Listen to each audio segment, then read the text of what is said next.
Hello aspirants, I welcome you all at परचम classes. आज की क्लास देखो बहुत छोटी है लेकिन बहुत ही ज़्यादा इंपॉर्टेंट है। आज की क्लास में हमें नोस्ट्रो और वोस्ट्रो अकाउंट के बारे में जानना है और ये जो गिवन क्वेश्चन है ये आपको सॉल्व करना है। Non resident bank accounts refers to, किसी नॉन रेजिडेंट का बैंक अकाउंट इंडिया में है तो उस बैंक अकाउंट को क्या कहेंगे। ये क्वेश्चन आप इस वीडियो को सुनने के बाद आराम से कर पाएंगे और भी कुछ क्वेश्चंस को डिस्कस करेंगे। आज की क्लास में हमें समझना है कि नोस्ट्रो अकाउंट क्या होता है, वोस्ट्रो अकाउंट क्या होता है, इसकी लिमिटेशन क्या होती है। मतलब कोई भी चीज आती है ये तो जरूरी नहीं ना कि सब कुछ अच्छा अच्छा है, कुछ तो बुरी बात भी पाएगी, तो उसकी लिमिटेशन क्या है, कैसे ये काम आता है, क्या इसका पर्पस होता है, इन सब के बारे में आज की क्लास में हमें डिस्कस करना है।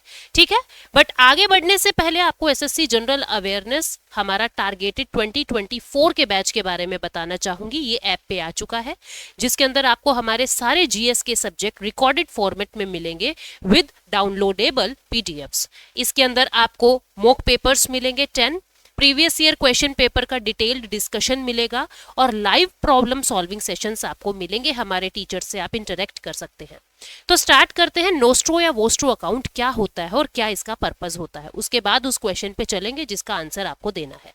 ठीक है, और मुझे पूरा यकीन है कि ये समझने के बाद आप उस क्वेश्चन का आंसर खुद पे खुद दे दोगे, मेरी जरूरत ही नहीं पड़ेगी।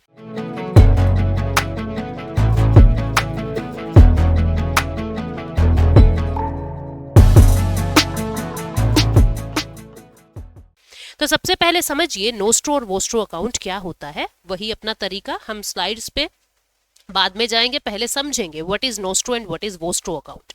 समझो भाई, नोस्ट्रो का मतलब होता है आर, मतलब कि हमारा आर अकाउंट। ठीक है, और वोस्ट्रो का मतलब क्या होता है,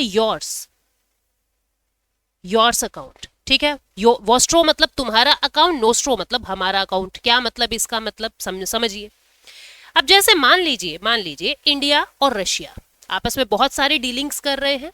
इंडिया और रशिया बहुत सारी डिफेंस डील है, भारत से बहुत सारी चीजें रशिया जा रही है, रशिया से बहुत सारा डिफेंस मटेरियल भारत में आ रहा है। तो अब हुआ क्या, इंडिया ने क्या किया, रशिया के अंदर, दिस इज रशिया, ठीक है, दिस इज रशिया, इंडिया ने क्या किया, रशिया के अंदर किसी रशियन बैंक में ही खुद का अकाउंट खुलवा दिया, यानी गवर्नमेंट ऑफ इंडिया का अकाउंट खुलवा दिया। Account holder is government of India, हमने अकाउंट खुलवा दिया। ठीक है, अब मान लीजिए इंडिया ने कुछ एक्सपोर्ट किया था, कुछ गुड्स का एक्सपोर्ट किया रशिया में। अब रशिया हमको पे करेगा, रशिया हमको पेमेंट देगा।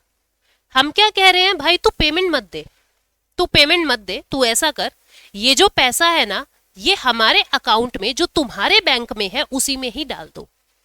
तो रशिया ने क्या कहा, किस में जमा करूं, रूपी में करूं या रूबल में करूं। हमने कहा कि तुम इस पैसे को रूबल में जमा कर दो। तुम्हारे ही देश के अकाउंट में, जो हमारे नाम का अकाउंट है जिसके ओनर हम हैं लेकिन तुम्हारे देश में है, तुम्हारी ही डोमेस्टिक करेंसी के अंदर ये अकाउंट जो है वो आप इस डिनोमिनेशन में, रूबल डिनोमिनेशन में आप जमा कर दीजिए।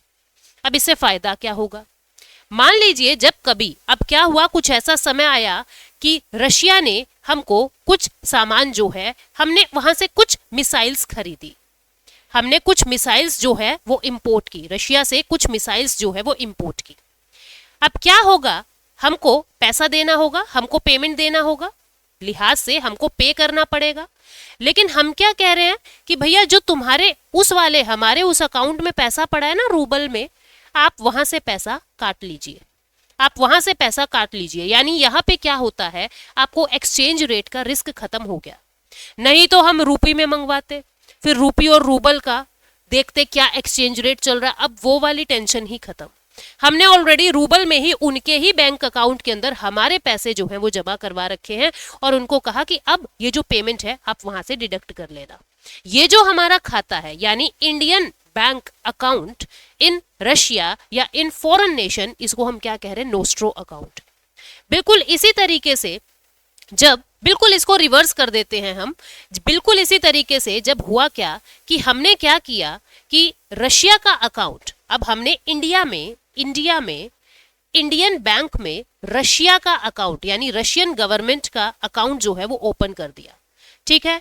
और बिल्कुल इसी तरीके से जैसे व्यापार चला हमारे और रशिया के बीच में, बिल्कुल इसी तरीके से यहाँ पे जो हुआ, अब ये जो खाता कहलाएगा, ये क्या कहलाएगा, ये आपका जो है वो आपका वोस्ट्रो अकाउंट कहलाएगा। वोस्ट्रो का मतलब योर्स, ठीक है, योर्स, तुम्हारा खाता है, योर्स अकाउंट कहलाएगा। और ये जो खाता कहलाया मतलब कि भारत का अकाउंट इन फॉरेन नेशन, उसको हमने क्या कहा, नोस्ट्रो अकाउंट है।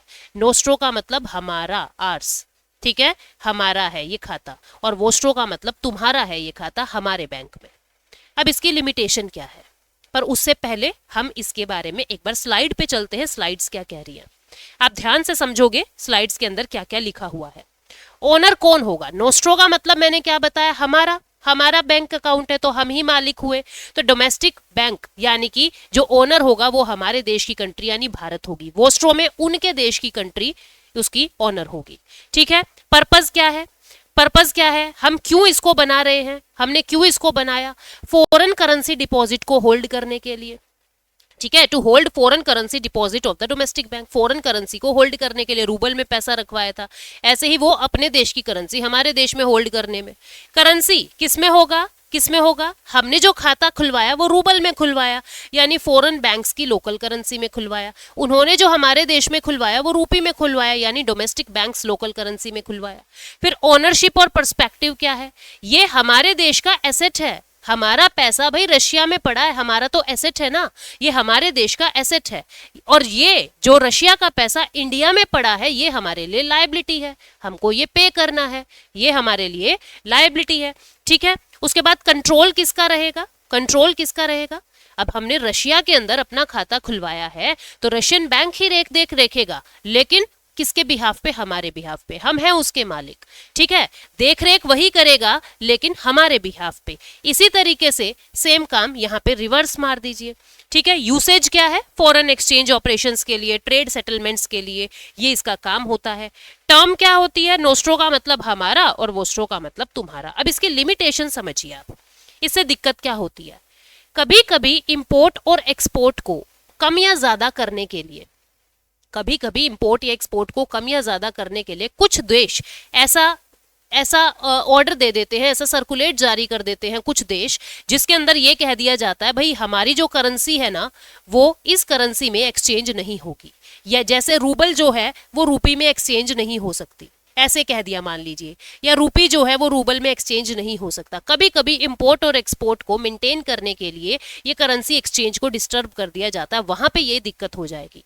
और कुछ देश जो बिल्कुल बाहर की ट्रेडिंग करते ही नहीं, लाइक नॉर्थ कोरिया जो एक closed economy, approximately closed economy हम कह सकते हैं, जो बाहर के देशों से ज्यादा संबंध नहीं रखते हैं, उन देशों के लिए ये किसी काम के ही नहीं होते।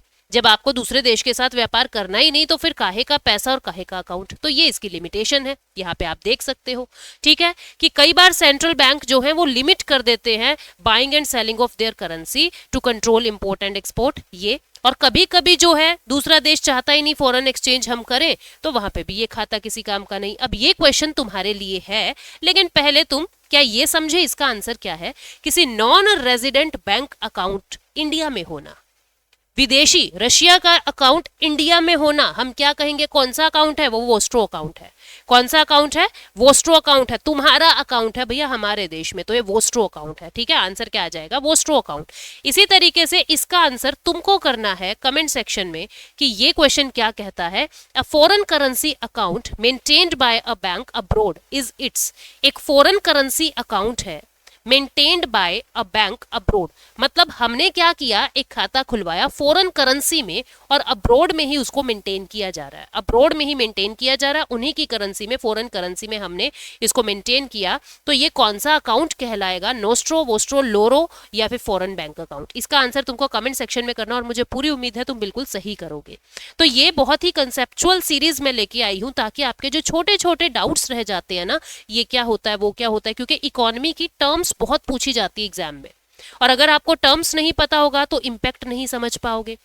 और कोई भी एक टॉपिक उसको डिटेल में पढ़ रहे हैं, इसका क्या इम्पैक्ट है, क्या अच्छा है, क्या बुरा है, तो आपको क्या करना है, कोई न्यूज़पेपर में आप पढ़ रहे हो, कोई वर्ड आया, नहीं समझ आया, आपको सीधा परचम क्लासेस सर्च करना है कि वहां पे कोई ना कोई कंसेप्ट तो बताया ही होगा।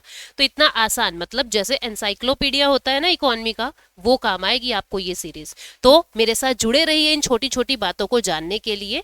और मैं आपको बता दूं, हमारा इकोनॉमी का और पॉलिटी, एसएससी इकोनॉमी और एसएससी पॉलिटी का कोर्स जो है वो ऐप पे आ चुका है। अगर आप इंडिविजुअल कोर्स में इनरोल करना चाहते हो, जीरो से हाई लेवल तक की पढ़ाई करना चाहते हो, आप कर सकते हो। ठीक है, thank you so much, take care, bye bye.